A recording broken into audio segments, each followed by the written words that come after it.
Imagine you're driving down the road, and suddenly, that dreaded check engine light pops up on your dashboard. Your heart sinks, and you start wondering what's wrong with your car and how much it's going to cost to fix.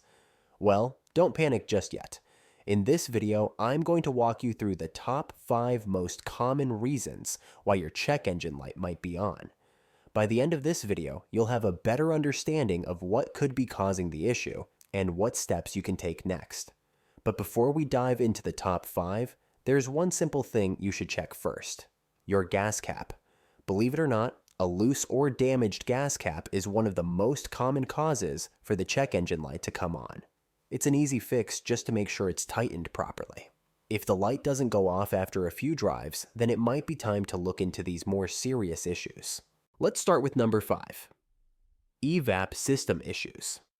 The Evaporative Emission Control System, or Evap for short, is designed to capture and store fuel vapors from the fuel tank before they can escape into the atmosphere.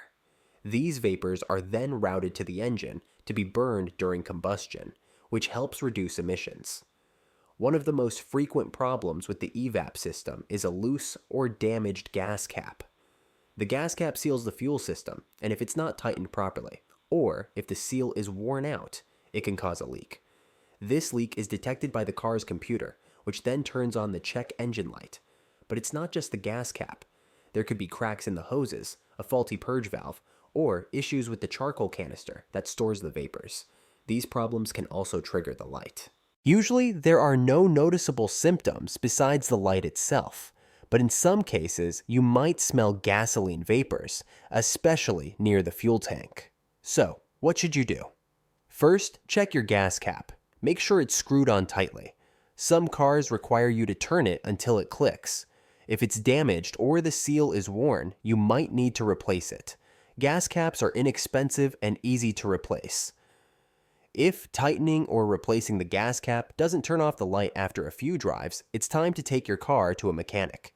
They can use a smoke test or other diagnostic tools to find and fix any leaks in the Evap system. Remember, even though it might seem minor, fixing Evap system issues is important for passing emissions tests and reducing your car's environmental impact. Moving on to number 4, a faulty mass airflow sensor, commonly known as the MAF sensor. The MAF sensor is located between the air filter and the engine's intake manifold. Its job is to measure the volume and density of the air entering the engine. This information is crucial because it allows the engine control unit, ECU, to calculate the correct amount of fuel to inject for optimal combustion. If the MAF sensor is dirty, damaged, or malfunctioning, it can send incorrect readings to the ECU. This can lead to an improper air-fuel mixture, causing the engine to run too rich, too much fuel, or too lean, too little fuel. Both conditions can trigger the check engine light and affect your car's performance. Symptoms of a bad MAF sensor include rough idling. The engine may shake or vibrate when at a stop. Hesitation or stalling during acceleration. Decreased fuel efficiency. You might notice you're filling up more often. Difficulty starting the engine. In some cases, you might also experience a loss of power or black smoke from the exhaust if the mixture is too rich. To diagnose a faulty MAF sensor, a mechanic can use a scan tool to check for specific trouble codes and may also inspect the sensor for dirt or damage. Sometimes, simply cleaning the sensor with a specialized cleaner can resolve the issue, but if it's damaged, replacement is necessary. Replacing a MAF sensor is usually straightforward and can be done relatively quickly. It's an important repair because a properly functioning MAF sensor ensures your engine runs efficiently and cleanly. At number 3, we have faulty spark plugs or ignition coils. These components are essential for the ignition system in gasoline engines. Spark plugs create the spark that ignites the air-fuel mixture in each cylinder, while ignition coils provide the high voltage needed to generate that spark. Over time, spark plugs can wear out, become fouled with carbon deposits, or develop gaps that are too wide. Ignition coils can also fail due to age or electrical issues. When either of these components isn't working properly, it can lead to misfires, where one or more cylinders fail to ignite correctly. Misfires can cause a range of problems, including rough running. The engine may feel like it's shaking or vibrating. Loss of power. Your car might struggle to accelerate or maintain speed. Increased emissions. Unburned fuel can pass through the exhaust, harming the environment. Damage to the catalytic converter. Prolonged misfires can overheat and damage the converter. The check engine light will often come on when the ECU detects a misfire, and it may even flash if the misfire is severe, indicating that you should stop driving immediately to prevent further damage. To prevent these issues, it's important to follow your manufacturer's recommended maintenance schedule for replacing spark plugs. Typically, this is every 30,000 to 100,000 miles, depending on the type of plugs and your driving conditions. If you suspect a problem with your spark plugs or ignition coils, have a mechanic inspect them. They can use a scan tool to identify which cylinder is misfiring, and then check the corresponding plug and coil. Replacing spark plugs is usually inexpensive, while ignition coils can be a bit more costly, but both are essential for keeping your engine running smoothly. Number 2 on our list is a faulty oxygen sensor. O2 sensors are located in the exhaust system and measure the amount of oxygen in the exhaust gases. This information is sent to the ECU, which uses it to adjust the air-fuel mixture for optimal combustion. There are usually at least 2 oxygen sensors, one before the catalytic converter, upstream, and one after, downstream. The upstream sensor helps regulate the fuel mixture, while the downstream sensor monitors the efficiency of the catalytic converter. If an oxygen sensor fails or becomes contaminated, it can provide inaccurate readings, leading to poor fuel economy. The engine may run too rich or too lean, rough idling or stalling, increased emissions.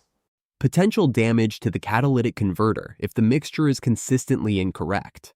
The check engine light will come on when the ECU detects that the oxygen sensor is not functioning properly.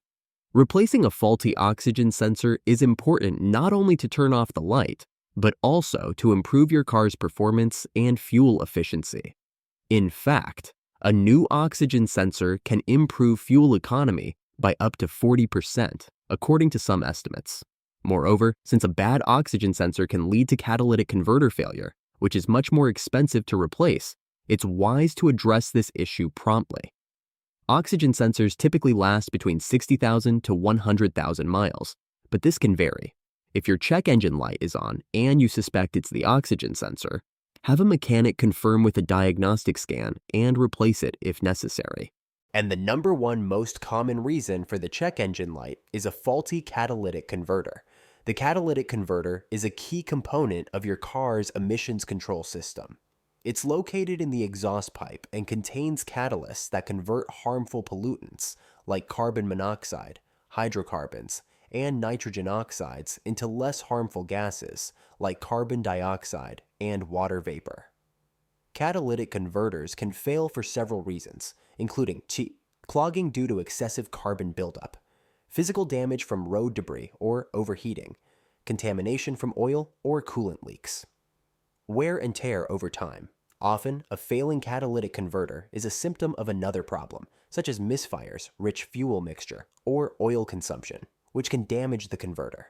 When the catalytic converter isn't working efficiently, the downstream oxygen sensor will detect it, and the ECU will trigger the check engine light, usually with code P04 or 20 or similar. Symptoms of a bad catalytic converter include reduced engine performance. Your car may feel sluggish or have trouble accelerating. Rattling noise from the exhaust. This could indicate that the converter's internal structure is breaking apart. Sulfur or rotten egg smell from the exhaust. Failing an emissions test. Replacing a catalytic converter can be quite expensive, with costs ranging from $500 to over $2,000, depending on the vehicle. That's why it's crucial to address any issues that could damage the converter early on, such as misfires or oil leaks. If your check engine light is on and you suspect it's the catalytic converter, it's best to have a professional diagnose the problem. They can determine if the converter needs to be replaced or if there's an underlying issue that needs to be fixed first. So, there you have it, the top 5 reasons why your check engine light might be on. To recap, 5. Evap system issues, often starting with a loose gas cap. 4. Faulty mass airflow, sensor 3. Faulty spark plugs or ignition coils. 2. Faulty oxygen sensor 1. Faulty catalytic converter. If your check engine light comes on, don't panic. Start by checking your gas cap, and if that doesn't solve it, consider getting an OBD2 scanner to read the trouble codes yourself. This can give you an idea of what's wrong and help you decide whether it's something you can fix or if you need to see a mechanic. Remember, ignoring the check engine light can lead to more serious and expensive problems down the road, so it's always best to address it promptly. Thanks for watching, and if you found this video helpful, please give it a thumbs up and subscribe for more car tips.